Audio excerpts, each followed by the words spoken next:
Túlio, grande amigo.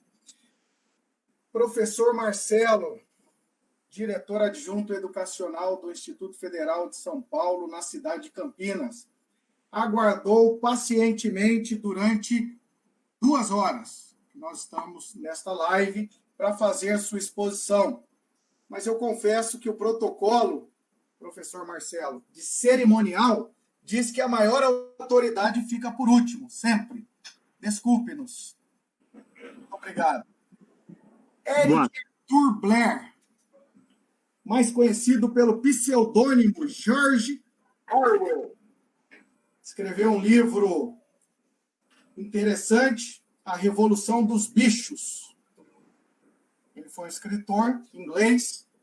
Sua obra é marcada, professor Marcelo, por uma inteligência perspicaz e bem-humorada, uma consciência profunda das injustiças sociais, uma intensa oposição ao totalitarismo e uma paixão pela clareza da escrita.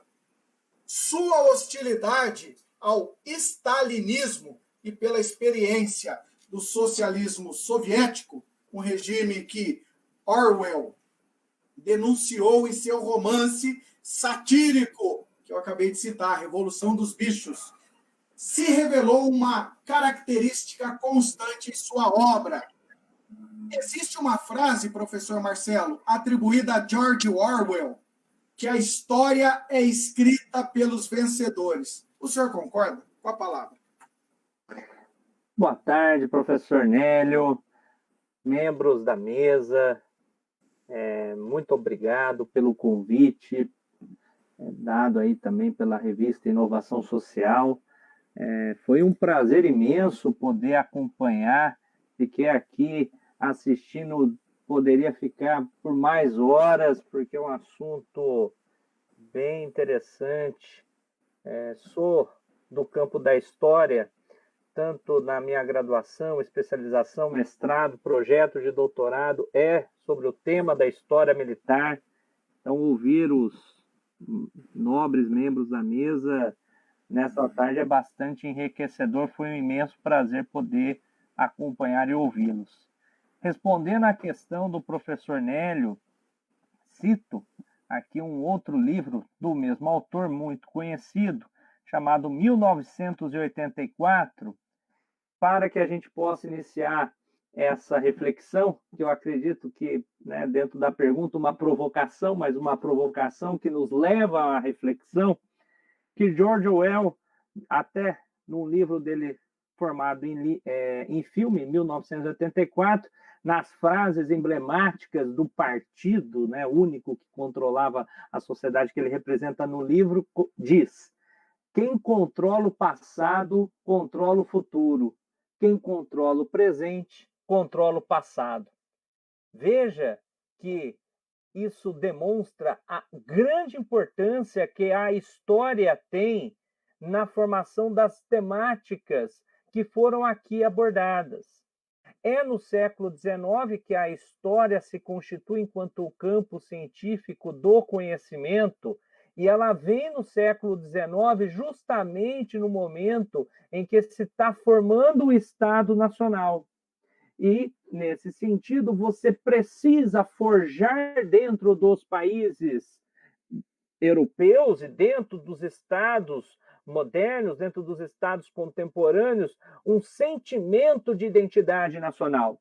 No Brasil, por exemplo, esse processo começa ali por volta do meados do século XIX, com Dom Pedro II, e finaliza em Vargas, em 1930. No Brasil, as pessoas não se sentiam brasileiras, se sentiam baianas, paulistas, gaúchas, mineiras, mas não havia sentimento de identidade nacional, que ela foi sendo forjada através do tempo. O mesmo se vale também na Europa, muito marcante, presente dos regionalismos próprias das suas formações. Tivemos aqui a fala, acredito, do professor Robson, que até destacou a criação de maneira forjada na Bélgica. As pessoas não se sentem belgas, ou é de Flandres, ou é da outra região que agora me esqueço o nome, mas de todo mundo... Valônia. Valônia, isso, Valônia. Muito obrigado, professor. Veja, a história, ela forja, e nesse sentido, nós temos aqui, e concordo até, tá, com essa afirmação, com essa provocação colocada por George Orwell, que ele demonstra que a história, a memória é um local, é um campo de disputa. Regimes, quando nós temos ao longo da história mudanças de regimes, novos regimes que instituem, fazem questão de mudar, reescrever a história, destruir monumentos. Nós vivemos recentemente, até mesmo nos Estados Unidos, derrubada de monumentos históricos, quando se encerrou a Segunda Guerra, caiu o stalinismo, né, caiu a União Soviética, nós tivemos a derrubada dos monumentos históricos, no momento de reconfiguração do mapa da Europa Oriental.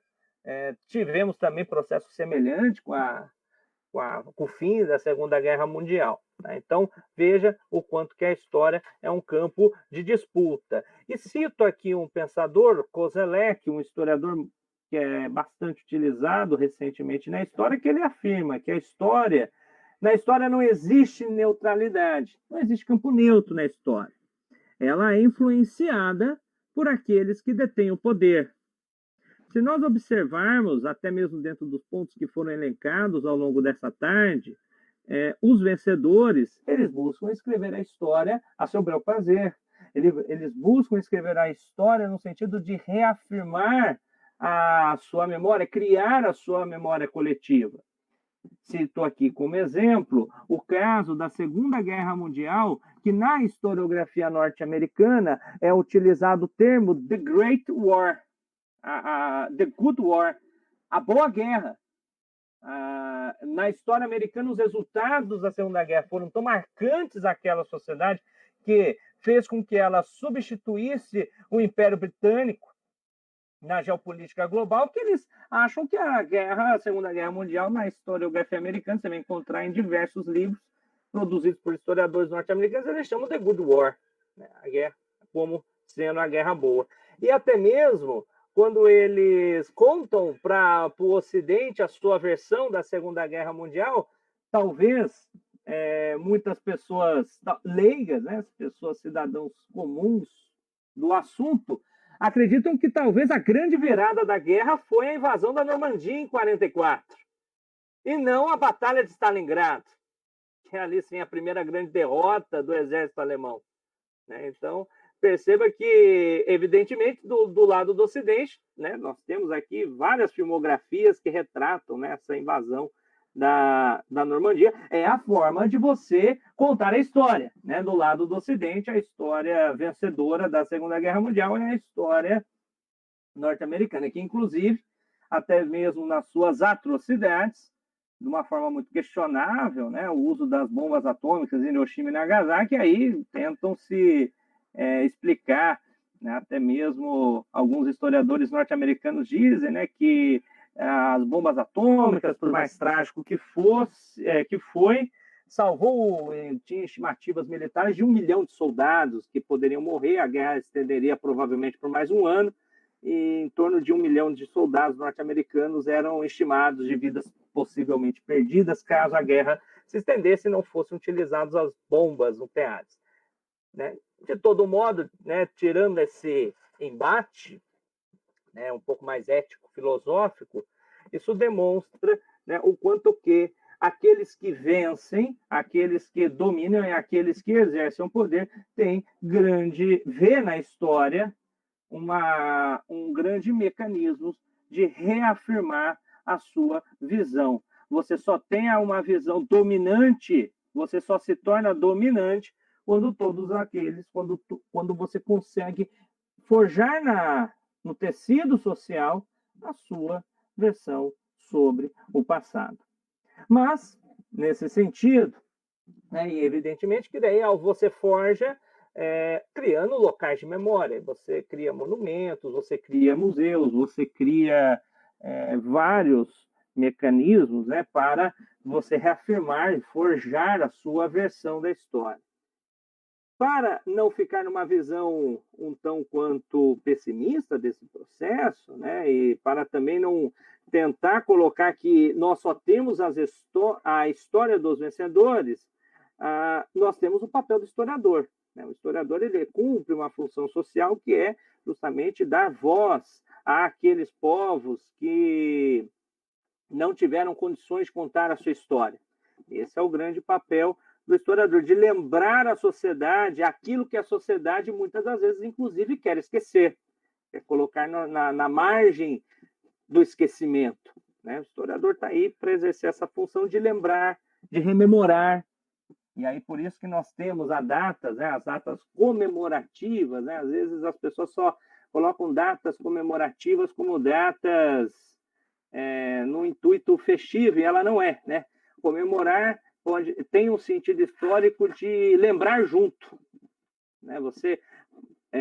Você compartilha sentimentos coletivos juntos. Né? Então, você tem, no caso, dentro já que o tema aqui, né, voltado à questão militar, né, o dia da vitória, que é muito, né, talvez não no Brasil, mas na Europa, nos Estados Unidos é muito lembrado. Então, você tem esses momentos em que a sociedade rememora e o historiador está aí para trazer as vozes, não só daqueles que detêm o poder, mas as vozes das pessoas comuns na historiografia contemporânea, dentro da história militar. Né, tem o historiador John Keegan, né, que trata sobre esse tema. Você tem ali estudos voltados aos veteranos de guerras, aos soldados, as versões das pessoas que são atingidas por essas guerras, por essas batalhas.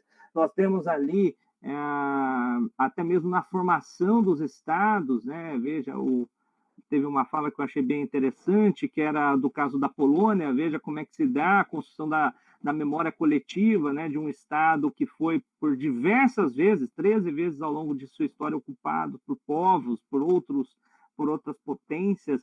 Isso, evidentemente, traz, né, elementos de que, por mais que os vencedores tentam imprimir a sua história, tentam imprimir a sua narrativa, há ali, na própria coletividade, naqueles que não têm o poder, que é o homem comum, ele tem também a sua memória, ele também tem os seus ritos, ele também tem a sua linguagem, ele também tem a sua forma de expressar.